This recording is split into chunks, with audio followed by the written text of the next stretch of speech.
When historians recount the year 1835 in New York, their focus inevitably settles on the catastrophe above ground. The Great Fire that ravaged Lower Manhattan, the 700 buildings consumed in a single December night, the financial district reduced to frozen ash, the city's heart gutted in temperatures so cold that water turned to ice before it reached the flames. But the authentic narrative, the one conspicuously absent from newspaper accounts and still concealed in archival shadows, originated below the streets. It commenced with a straightforward debris removal operation. Engineers received directives to excavate the burnt district, stabilize foundations across 17 city blocks, and determine whether the scorched earth could bear the weight of a reconstructed commercial center. While the nation watched New York's merchants salvage what remained of America's financial capital, the objective was purely practical. Clear the wreckage, inspect the substrate, and prepare the ground for rebuilding. But the instant laborers began penetrating through the charred basements, something wholly unanticipated occurred. They breached into chambers that had remained sealed for generations. Below the merchant houses, at depths far exceeding any documented cellar's reach, the teams discovered rooms and apparatus that corresponded to no building registry. Their configuration was bewildering. Their function defied explanation, and the machinery bore no resemblance to anything in the mechanical encyclopedias of that era. It didn't even echo British industrial engineering as conventionally comprehended. This information never surfaced in public reconstruction reports. It failed to appear in the newspapers chronicling New York's remarkable recovery. Yet in the confidential documentation of that period, a particular phrase manifests repeatedly: unforeseen apparatus, unprecedented depth, source indeterminate.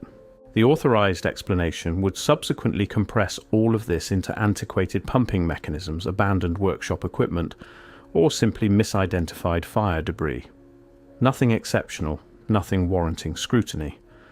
But the salvage photographs from that winter, the ones processed in darkened offices while New York reconstructed itself with astonishing velocity, reveal something contradictory.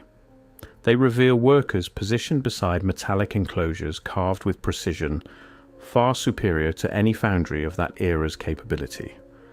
Assemblies fitted so flawlessly that even through the inadequate illumination of 1835 photography, no joinery is discernible. Mechanisms and turbines that bear no resemblance to any recognized American manufacture, but something more ancient, more intricate, more purposeful. And the deeper they excavated, the more the strata ceased resembling industrial chronology as we comprehend it, and increasingly resembled technology that had been interred, obscured, and deliberately expunged from memory. Initially, the recovery crews attempted to categorize everything in the most elementary manner conceivable. Obsolete hydraulic equipment, deserted manufacturing remnants, refuse from pre-conflagration workshops. But as documentation accumulated and additional machinery was uncovered, the contradictions proliferated.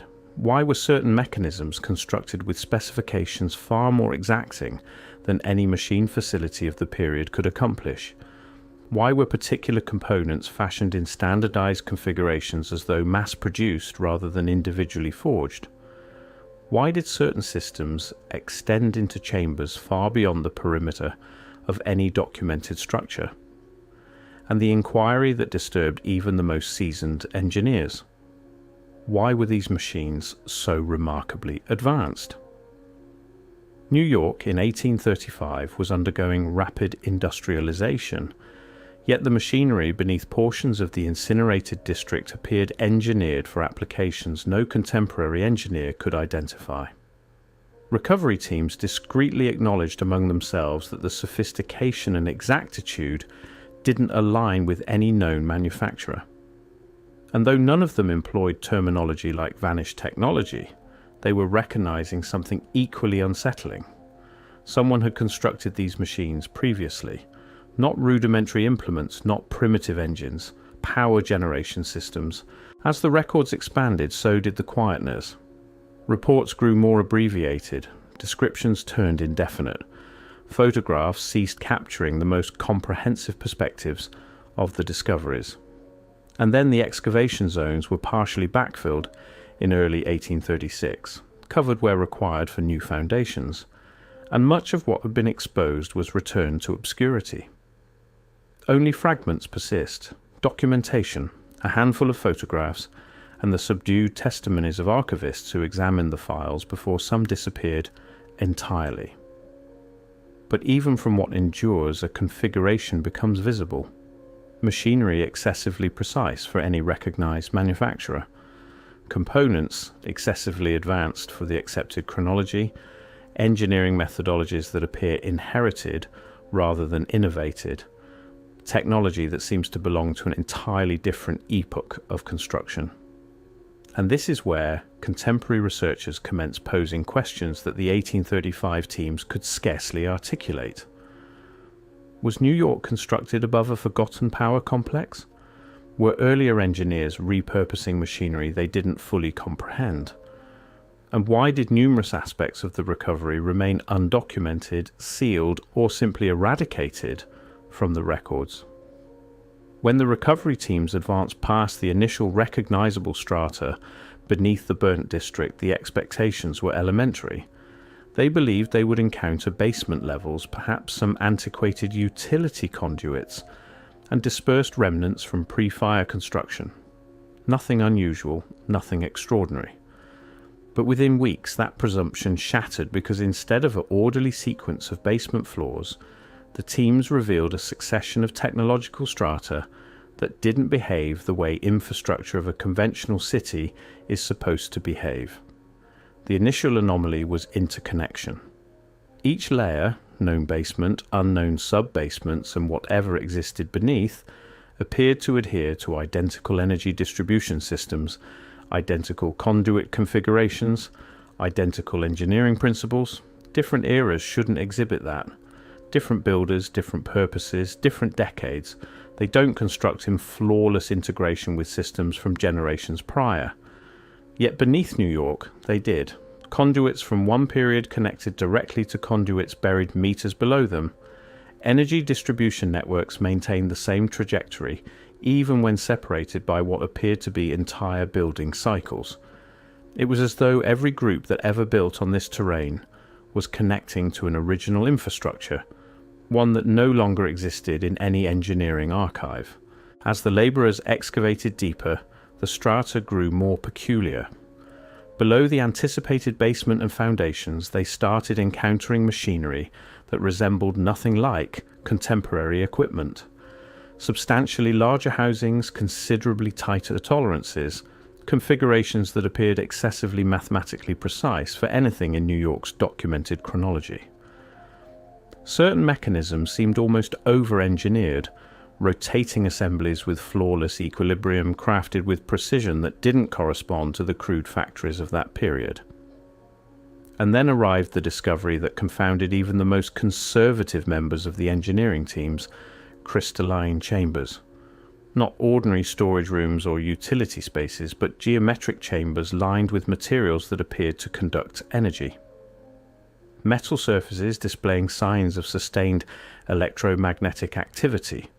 Lower rooms with what appeared to be resonance amplification systems, housings with crystalline formations that only make logical sense for machinery generating power through means beyond steam or water. Yet there exists no historical documentation of New York ever possessing such power generation before the fire. No records displaying industrial processes requiring this variety of energy management.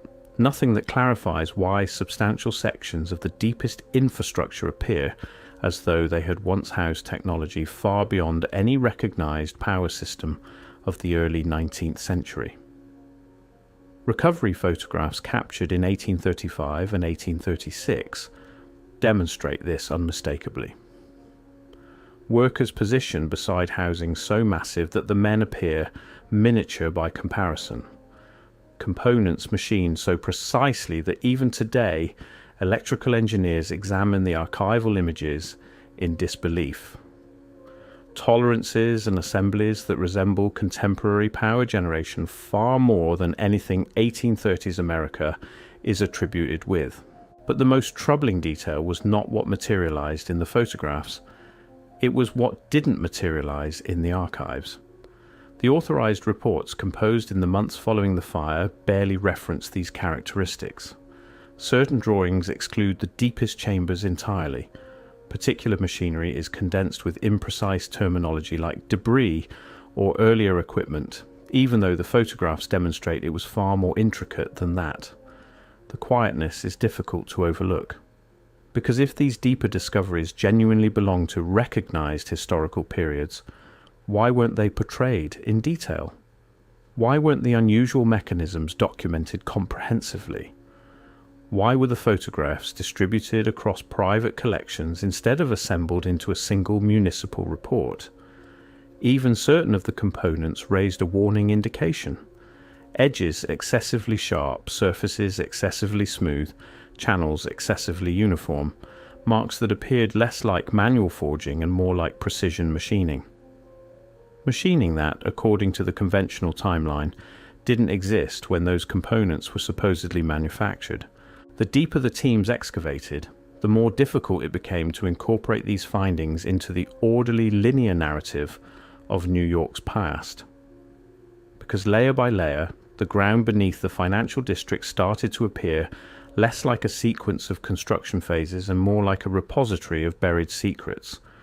A location built, rebuilt, and interred multiple times, yet perpetually connecting to the same enigmatic infrastructure. And this leads us to the most significant turning point in the complete discovery. Infrastructure that didn't correspond to any period. A system that didn't match American engineering, didn't match European design, didn't match any recognized civilization. Something misplaced, something anachronistic. When the recovery teams pressed deeper into the ground beneath the incinerated district, the discoveries ceased resembling anything that belonged to an orderly and structured industrial timeline. What they commenced uncovering were systems that didn't match American engineering, didn't match European design, and didn't even match each other in any traditional sense. Instead, they formed an unusual technological language, one that appeared to originate from multiple eras, yet somehow remained unified, integrated, and impossibly exact. The initial shock arrived with the chambers themselves. These weren't crude storage basements or narrow utility passages. They were geometrically perfect spaces, rooms shaped with exact dimensions, archways that maintained their curve flawlessly, and metallic frameworks arranged with coherence, almost like the remnants of a master facility that no longer exists in any archive. Certain chambers were sealed entirely, packed with fill so concentrated that labourers thought they had encountered bedrock. But once opened, they revealed interiors that appeared undisturbed since the moment they were closed. Refined walls, fitted metal, and machinery that generated more mysteries than solutions. And then arrived the feature that still confuses researchers today: the spherical power cores. Officially, they were subsequently labelled as antiquated cistern equipment or abandoned boiler apparatus. But nothing about them corresponds to typical water storage or steam generation. These were excessively symmetrical, excessively precisely machined, and excessively perfectly sealed, as though they were designed with implements capable of maintaining tolerances we associate with contemporary manufacturing. Certain cores were substantial enough for several men to occupy inside. Others contained internal mechanisms that appeared designed for rotation at tremendous velocities. Workers from 1835 described them in private correspondence as engineered vessels, not storage tanks, but containers with an energetic purpose, though no one could specify what that purpose might have been. The surfaces of these spheres displayed peculiar characteristics: crystalline patterns embedded in the metal, geometric etchings that appeared to channel energy, and materials that 1830s metallurgists couldn't classify. Another anomaly materialized in the power distribution networks themselves. These were not merely wires or pipes resting on chamber floors. Many were integrated into the walls themselves, positioned at angles that made no conventional sense, embedded in stonework that clearly predated any electrical system New York officially possessed. They were fashioned with guide channels, conduits that made no sense for steam or hydraulic power, but absolute sense for something that conducted energy through resonance or electromagnetic principles. It generated an uncomfortable prospect. The buildings above ground may not merely rest on natural foundations. They may sit on something considerably larger, a power generation system whose function was never recorded, never taught, and never clarified in the authorized history of the city. The farther the laborers investigated, the more peculiar the findings became. Metallic components materialized with perfectly straight boundaries. Certain surfaces were polished smooth, almost mirror-finished. Others displayed precision-cut lines so clean that contemporary machinists still debate about what implements could have produced them. But the discovery that generated the most confusion was the material composition of particular components. Certain pieces were manufactured from alloys that metallurgists of 1835 couldn't identify. Others displayed crystalline structures that only develop under conditions far beyond any forge or foundry of that era. Some materials appeared to respond to magnetic fields in ways that shouldn't be possible with known metals of the period. The authorized explanation provided later: unusual ore deposits, meteoric iron, natural mineral formations. But that does not clarify why these materials manifest in machined components, not raw form, shaped, processed, manufactured into precise mechanical parts. That variety of metallurgy demands temperatures and techniques far beyond 19th century capability, far beyond anything documented in American industrial history. Certain surfaces displayed what modern engineers would recognize as electromagnetic scoring, patterns that only form when high-frequency energy passes through conductive materials repeatedly over extended periods. Shortly after these discoveries, something peculiar started occurring. Chambers were filled again, passages were obstructed, deep sections of the recovery zone were isolated from further excavation. Certain of this was formally labelled as safety considerations necessary to support new construction above, but the determinations about which chambers to fill first and which areas to bury permanently raised subdued questions among observers, because the spaces that were closed immediately were consistently the ones that contained the most anomalous machinery. The precision cores, the unknown alloy components, the integrated energy systems, the crystalline chambers that appeared to extend far beyond the excavation zone. These chambers were perhaps the most mysterious find of all. They weren't random basement spaces. They were part of an organized configuration, a grid of spaces that appeared less like storage and more like nodes in a power network, aligned, measured, planned, as though they once served a function we can no longer identify. And yet, almost as soon as they were uncovered, many were sealed again. Their entrances obstructed, their purpose unexplored, their existence discreetly removed from subsequent charts. When you examine the final weeks of the 1835 recovery operation, something becomes impossible to disregard. The project didn't conclude. It was halted. Not completed, not finished. Halted. The deeper the recovery teams went, the more the tone of their documentation transformed. Early entries were assured almost routine, but by the conclusion the language becomes cautious, ambiguous, and strangely incomplete, as though someone else abruptly controlled what could be recorded, and this is where the ultimate mystery commences. Because the final chambers they opened beneath New York weren't ordinary, they weren't basement, they weren't utility spaces, they weren't even identifiable as any recognized type of infrastructure. They were something else entirely. Multiple reports, the few that survived, portrayed machinery that suddenly shifted from the familiar to the inexplicable. Housings with tolerances so tight you couldn't insert paper between the components. Rotating assemblies balanced with precision that 1830s America was never supposed to possess. platforms constructed to support mechanisms far heavier than anything documented in the structures above, and passages that extended beyond the excavation zone, vanishing into darkness beneath contemporary New York. But here's the aspect that always gets concealed. The most advanced machinery was the equipment that was reburied the fastest. Labourers described filling entire chambers back in, sealing entrances, packing earth into spaces that had just been uncovered. It wasn't gradual, it was immediate. The authorised explanation: structural concerns, safety requirements, construction deadlines. But if it was solely about safety, why was the most sophisticated, most precisely engineered equipment sealed first? And why was the obviously damaged debris left exposed for documentation? It doesn't make logical sense unless those deeper discoveries posed a different variety of threat. Not a physical one, a historical one.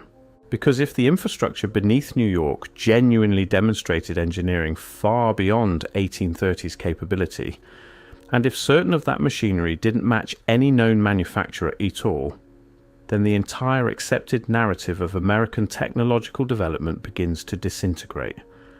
Imagine what it would signify if a contemporary city was constructed on top of something far more ancient, something advanced, something engineered, something we didn't construct.